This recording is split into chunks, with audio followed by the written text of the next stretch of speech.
আসসালামু আলাইকুম। হযরত ঈসা আলাইহি ওয়াসাল্লাম এর আগমন। পূর্বে উল্লেখ করা হয়েছে যে দাজ্জালের আবির্ভাব হওয়ার পরে একদা দামেস্কের জামে মসজিদে আসরের নামাজের আজানের হওয়ার পরে হযরত ঈসা আলাইহি ওয়াসাল্লাম দামেস্কের মসজিদে আগমন করবেন। হাদিস শরীফে উল্লেখিত আছে যে হযরত ঈসা আলাইহি ওয়াসাল্লাম এর মৃত্যু হয়নি।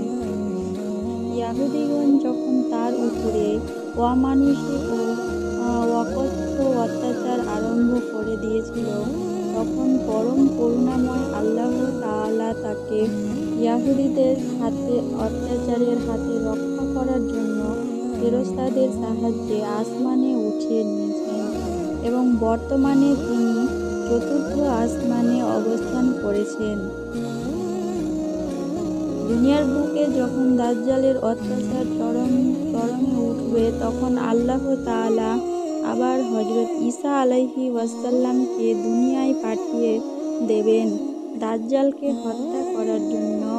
প্রথমবারে ইয়াহুদীগণই হযরত ঈসা আলাইহিস সালাম এর উপরে অকথ্য অত্যাচার করেছিল। দ্বিতীয়বারে ইয়াহুদীগণই দাজ্জালের নেতৃত্বে মুসলমানদের উপরে অত্যাচার চালাবে।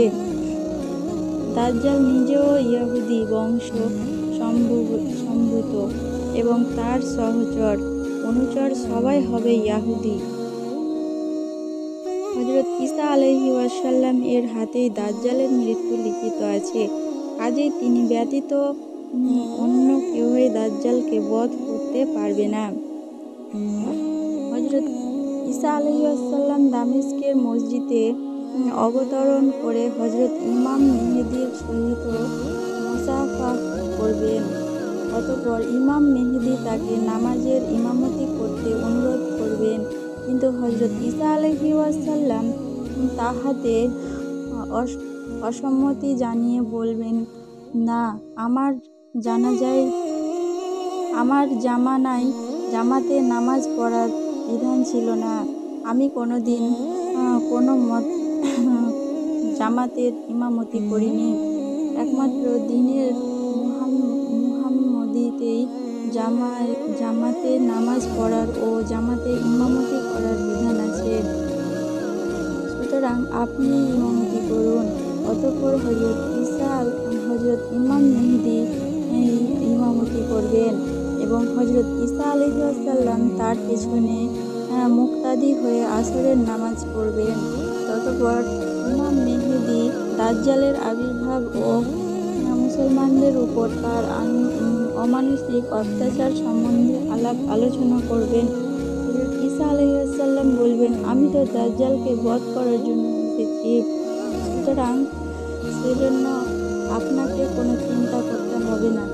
অতঃপর যেভাবে হযরত ঈসা আলাইহিস সালাম দাজ্জালকে হত্যা করবেন তা পূর্বেই উল্লেখ করা হয়েছে।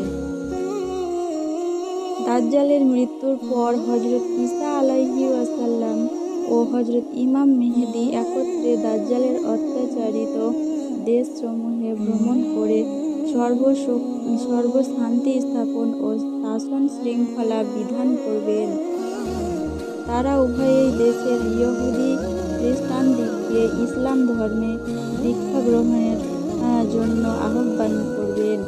যারা ইসলাম গ্রহণ করবেন না, তাদিগকে হত্যা করা হবে।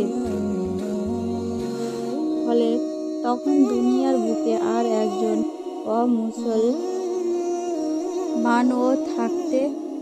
থাকবে না। ইতিমধ্যে হযরত ইমাম মেহেদী ইন্তেকাল করবেন এবং হযরত ঈসা আলাইহিস সালাম দেশ শাসন করতে থাকবেন। দেশের জনসাধারণের মধ্যে আবার পরম সুখ শান্তি ফিরে আসবে। এই সময় হযরত ঈসা আলাইহিস সালাম এর নিকট আল্লাহ তাআলা তরফ হতে ওহী আসবে, হে ঈসা, আমার বান্দাদের হতে আমি এমন শক্তিশালী কতিপয় বান্দাকে প্রেরণ করেছি যাদের কাছে বাধা প্রদান করার ক্ষমতা কারও নেই। সুতরাং তুমি তোমার অনুগত সহচর ও অনুচরদিগকে সঙ্গে নিয়ে তুর পর্বতে চলে যাও। হযরত ঈসা আলাইহিসসালাম আল্লাহ পাকের আদেশ অনুযায়ী তার অনুগত লোকদিগকে নিয়ে তুর পর্বতের দুর্গে আশ্রয় গ্রহণ করবেন এবং সেখানে ধূম্রের জন্ম অস্ত্র-শস্ত্র ও সরদপত্র জোগাড় করতে থাকবেন। হযরত ঈসা আলাইহিসসালাম আসমান হতে অবতরণের পর মোট 40 বছর দুনিয়াতে অবস্থান করবেন। এই সময়ের মধ্যে তিনি বিবাহ করবেন এবং তার সন্তান-সন্ততিও জন্মগ্রহণ করবে। বলা বাহুল্য যে হযরত ঈসা আলাইহিসসালাম পূর্বে যখন দুনিয়ায় এসেছিলেন তখন তিনি বিবাহ করেছিলেন না, এমনকি বসবাস করার জন্য তার নিজস্ব একখানা ঘর পর্যন্ত ছিল না। দ্বিতীয়বার দুনিয়ার আগমনের 40 বছর পর তিনি মদিনায় ইন্তেকাল করবেন এবং হযরত রাসূলুল্লাহ সাল্লাল্লাহু আলাইহি ওয়াসাল্লাম এর পবিত্র রওজার নিকটে তাকে সমাহিত করা হবে। যদি আমার ভিডিওটি ভালো লেগে থাকে তো অবশ্যই কমেন্টে জানাবেন এবং আমার ভিডিওটি লাইক করবেন এবং আমার চ্যানেলটি সাবস্ক্রাইব করবেন। আসসালামু আলাইকুম।